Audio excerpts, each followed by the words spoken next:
TMC, CPM, Congress দুর্নীতি pro.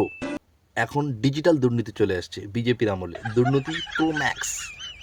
Annapurna ভান্ডারের নামে তোলা। চলো দেখি। ফর্ম ফিল আপ করছে, 100 টাকা নিচ্ছে। ও তৃণমূলের রাজত্ব পেয়ে গেছে, তৃণমূলের মতো দুর্নীতি আরম্ভ করেছে। অন্নপূর্ণা যোজনা ফর্ম এখান থেকে পঞ্চায়েত থেকে বিনামূল্যে ফর্ম দেওয়া হচ্ছে, আর উনি শুধু ফর্মটা ফিল আপ করেছে, 100 টাকা করে নিচ্ছে।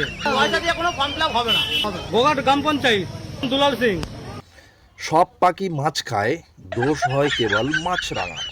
4 তারিখের পরে কিছু নেতারা গ্যারেজ হয়ে গেছে, আর কিছুজন ড্রেস বদলে ফেলেছে।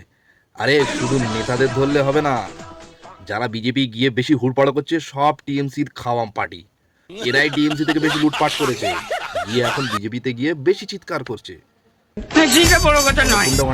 প্রথম বলেছিল সবার দেবে, এখন যা প্রসিডিওর আসছে একটার পর একটা, লটারি কোটি টাকা পাওয়া পসিবল, কিন্তু অন্নপূর্ণা ভান্ডার পাওয়া ইম্পসিবল। আবার টিএমসির আমলে দেখলাম কত পুরুষ লক্ষ্মী ভান্ডার পেল, বিজেপির আমলে মহিলা অন্নপূর্ণা ভান্ডার অনেক নিয়ম। কাল দেখছিলাম একটা পুরুষ পেয়ে গেল অন্নপূর্ণা ভান্ডার। সরকারকে অনুরোধ, একদিকে অন্নপূর্ণা ভান্ডারের নামে তোলাবাজি, আর একদিকে এইরকম ধরনের দুর্নীতি চলছে। একটু দেখুন দেখুন, মানুষ পরিবর্তন চেয়েছে।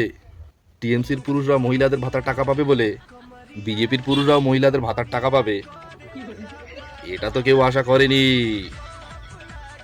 আর চারিদিকে যে তোলাবাজিগুলো চলছে, অন্নপূর্ণা ভান্ডারের নামে টাকা বন্ধ করুন, না হলে